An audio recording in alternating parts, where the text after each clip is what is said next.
وبيبدأ المسلسل على البروفيسور ياكوتاني وهو قاعد بيكتب بحث مهم ومش حاسس بأي حد حواليه، لدرجة إن السكرتيرة بتاعته بتنادي عليه أكتر من مرة علشان يقابل مندوب صيدلي جايله في شغل مهم، بس هو مش بيسمعها ولا بيحس بوجودهم غير متأخر، وبيقول للسكرتيرة إنهم يستنوه في المكتب لغاية ما يخلص ويجيلهم.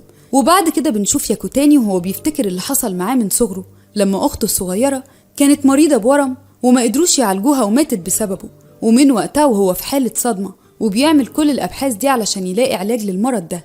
وآخر حاجة بيعملها إنه بيحط عينات من الدواء اللي اخترعه في الجهاز، وبيكتب الميعاد اللي بدأ فيه تصنيع الدواء والميعاد اللي انتهى فيه، وبيسيبه ويروح ينام، وبيظبط المنبه علشان يصحى بعد ساعتين، لكن المنبه بيرن وهو مش بيصحى، والسكرتيرة بتدخل علشان تصحيه لكن بتتصدم، وبنفهم في اللحظة دي إن البروفيسور ياكوتاني مات. وبعد كده على طول بنروح لمكان تاني وبنلاقي فيه خادمة في قصر واقفة بتصحي شاب اسمه فارما، وفارما أول ما بيصحى ويفتح عينه بيكون مصدوم ومش فاكر أي حاجة حصلت معاه، والخادمة بتفكره وبتقوله إنه تعرض لصاعقة كهربية شديدة امبارح ومن ساعتها وهو نايم وتعبان. وساعتها فارما بيلاحظ إنه في مكان غريب وبيطلع يجري على الشباك، بيلاقي نفسه في قصر كبير وبيتصدم، وساعتها الخادمة بتعتقد إن ذاكرته مشوشة بسبب الصاعقة، وبتبدأ تفكره بنفسها وبإن اسمها لوتي وبكل حاجة في القصر. وفي الوقت ده بنلاقي مكتوب على ايديه نفس الأرقام اللي كان كاتبها البروفيسور ياكوتاني قبل ما يموت، وبنفهم إن روح البروفيسور اتنقلت لفارما. وساعتها الخادمة بتشوف علامة في إيده وبتنبهر وبتقوله إن دي علامة آلهة العقار، لكن هو بيقول لها دي مجرد علامة من الصعقة الكهربية، لكن هي بتكون مصرة وبتقوله إن دي علامة آلهة العقار اللي هي مسؤولة عن علاج الأمراض. وبعدها بتبدأ الخادمة تتمشى معاه في القصر علشان تفكره بكل حاجة، وبتوريله صور العيلة بتاعته وبتقوله اسم كل شخص فيهم، وإن عيلته كلها دكاترة صيدلانيين ملكيين، وباباه واخد رتبة كبيرة في المجال ده، وأخوه الكبير في كلية الطب الملكية. وبتقوله إن باباهم باني أمال كبيرة عليهم مش في دراسة الطب بس، لكن كمان في ممارسة الفنون المقدسة. وهنا بيسألها إيه هي الفنون المقدسة، وهي بتقوله إنها هبات خاصة تعتبر من الآلهة مش أي حد يقدر يعملها. وهنا هي بتعرف إنه نسي المواهب المقدسة اللي عنده، وبتحاول تفكره إنه كان عنده موهبة استعمال الماء المقدس، وبتكون مصدومة ومش عارفة تتصرف إزاي في الكارثة دي، لأنه نسي بيتعامل مع الموهبة دي إزاي، وإنه كده هيطرد من القصر لو ما افتكرش إزاي يتعامل مع الفنون المقدسة. وبيقول لها إنه هيحاول يفتكر، ولما بيروح أوضته بيحاول يركز ويتخيل شكل المية في ذهنه علشان يعرف هيرجع الموهبة دي إزاي.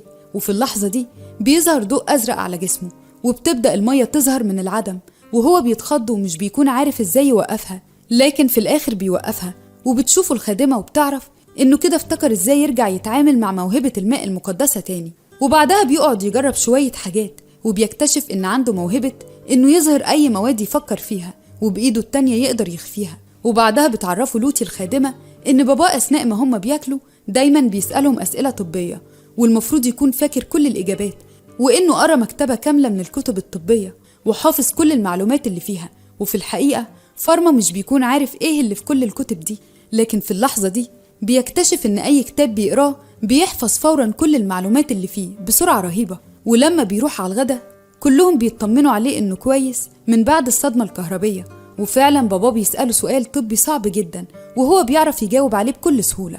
ومن بعدها بيروح الدرس بتاعه مع المعلمة بتاعته اللي اسمها لين، اللي مسؤولة عن تدريسه الفنون المقدسة، وهي بتكون مستغرباه وحاسة إنه متغير طول الوقت، وهو بيقول لها أنا بس مشوش من بعد الصدمة. وهنا هي بتقتنع وبتقوله تمام أنا هفكرك بكل حاجة. وفارما بيسألها هو اللي بيقدر يظهر حاجات ويخفيها بتكون إيه اسم الموهبة بتاعته دي، وهي بتقوله إن الموهبة دي مش موجودة أصلا، وإن الهبات المقدسة 5 بس، وهما المية والنار والهواء والأرض والعدم. وبعدها بتوريه إزاي يبدأ يستخدم هبة الماء المقدسة، وبتمسك العصاية المقدسة بتاعتها وبتقوله لازم يستخدم قواه ويقول كلمة رمح الماء، وساعتها المية هتطلع زي الرمح من العصاية المقدسة.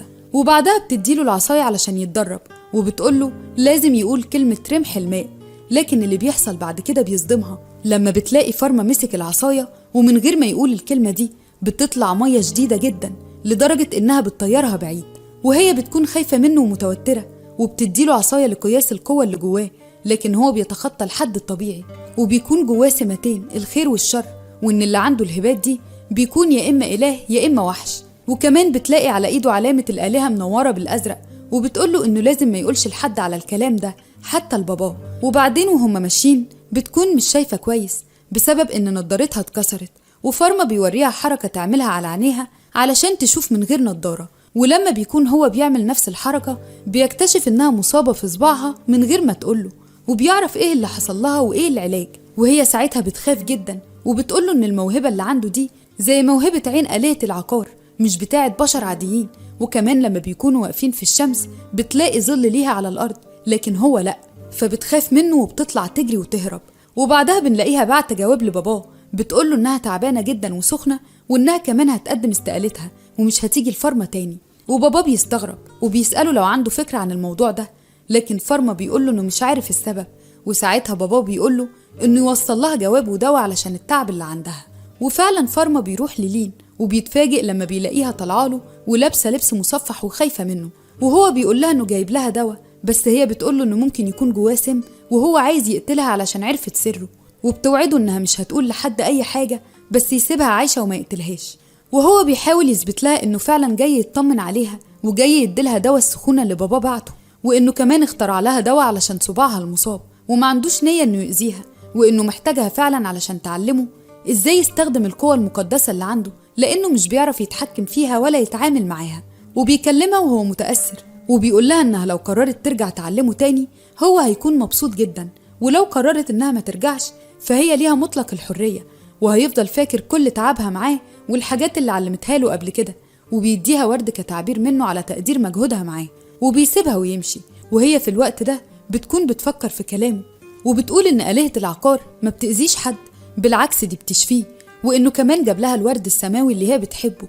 وبيلاقيها تاني يوم رايحة للقصر وبيفرح إنها قررت ترجع تاني، وهو بيطمن عليها إنها خفت. فبتقوله إن الدواء اللي هو عمله كان مفعوله سريع جدا عن الدواء اللي باباه كان عامله. وبعدها بتقوله بس لازم نروح في جزيرة فاضية علشان محدش يتأذي أثناء التدريب، علشان القوة اللي عندك شديدة جدا. وفعلا بيروحوا المكان بعيد وبتحاول تدربه إزاي يتحكم في القوة اللي عنده. وبعد كده لما بيكون في القصر بيكون قاعد على السلم اللي في نص القصر وبيراقب كل اللي موجودين، وبيحط إيده على عينه وبيقدر يشخص المرض اللي بيعاني منه كل واحد، وكمان بيعرف إيه علاجه، وبيكتب كل الحاجات دي في ورقة معاه. ولما بيروح أوضته بيحاول يركب دواء للخادمة بتاعته لوتي، لأنه اكتشف إن عندها حساسية في إيديها، وبيستحضر مكونات الدواء بالقوة الخارقة اللي عنده. وبعدها بيروح للوتي وبيقدم لها الدواء، وهي بتتأثر جدا وبتقول له ممكن ماما وباقي الخدم يستخدموا معايا الدواء ده، وهو بيقول لها أنا هقدم لكل واحد الحاجة اللي هو محتاجها. وفعلا بيركب أدوية لكل اللي في القصر وبيقدمها لهم، وهو بيكون مستغرب من شدة تأثرهم. وساعتها لوتي بتقوله إنهم متأثرين كده لأن مفيش دكاترة من القصر بيكشفوا على الناس العاديين زيهم، وإن دي أول مرة حد يقدم لهم دواء، وإن حتى لو قدروا إنهم يكشفوا مش هيقدروا يشتروا العلاج لأنه بيكون غالي. وهو بعدها بيكون بيفكر إنه عايز يوفر لكل الناس الدواء مجانا من غير ما يفرق بين الغني والفقير. ولوتي ساعتها بتقوله إن دي أول مرة هو يهتم ويفكر يدي دواء لحد. وبعدها بنشوفه رايح يفطر مع باباه ومامته ومش بيلاقي أخته موجودة، وبيعرف وقتها إن جالها الجدري وهو مرض معدي وإنها تتعزل أسبوعين. ولما بيسيبهم ويروح لأوضته بيبدأ يركز ويفكر إيه المركبات الدوائية اللي بتعالج الجدري، بشرط إنها تناسب الأطفال علشان أخته صغيرة. وفعلا بيخترع دواء وبيروح لها أوضتها من غير ما حد يشوفه، وبيقنعها تاخد الدواء، وبيقعد معاها ويأكلها ويهتم بيها، وبيأكد عليها إن كل اللي حصل ده يفضل سر بينهم. وهي بتكون مستغربة لأن باباها قال لها إن المرض اللي عندها ملوش علاج، وإن إزاي أخوها لقى العلاج، بس هو بيقول لها إن العلاج ده موجود في كتاب سري لسه بابا ما قراهوش. وبعدها بتقوله إنه متغير وإنه أول مرة يعمل كده معاها ويهتم بيها، وإنها بتحب اللي هو بيعمله دلوقتي أكتر من قبل كده. وساعتها هو بيتأثر وبيفتكر أخته اللي ماتت لما كان البروفيسور ياكوتاني. وبعدين لما باباها بيجي تاني يوم وبيلاقيها خفت بيستغرب جدا بس ما بيعرفش إزاي. وبعد كده فارما بيكون قاعد وبيفكر إن عنده قوة عظيمة جدا وإزاي يقدر يستخدمها من غير ما حد يكتشف ده علشان ما حدش يأذيه. وبنلاقيه اخترع أداة يقدر يشوف بيها الأمراض اللي عند الناس من غير ما يحط إيده على عينه. وبعدها بنلاقي باباه بيستدعيه لأوضته علشان يقوله إنه هيروح معاه زيارة طارئة حالا لقصر الإمبراطورة. وهنا باباه بيوضح لفارما إن الإمبراطورة تعبانة وحالتها سيئة جدا، وفي نفس الوقت اللي بيقول لفارما إن الإمبراطورة تعبانة بيكون باباه تعبان جدا. وفارما بيحاول يحط إيده على عينه علشان يعرف باباه تعبان من ايه، بس بيخاف يتكشف قدامه. وفعلا بعدها لما بيروحوا للقصر بيلاقوا كل الدكاترة والصيدلانيين الملكيين متجمعين، بس محدش عارف ايه اللي عند الامبراطورة، وكلهم بيعتقدوا ان خلاص نهايتها قربت. وفي الوقت ده ابو فارما بيكون بيجهز دواء للامبراطورة في وجود فارما، ومن ريحة الدواء فارما بيقدر يعرف ان ده مجرد مسكن مش علاج للمرض، لكن هما بيقولوا للامبراطورة ان ده علاج علشان يحاولوا يطمنوها.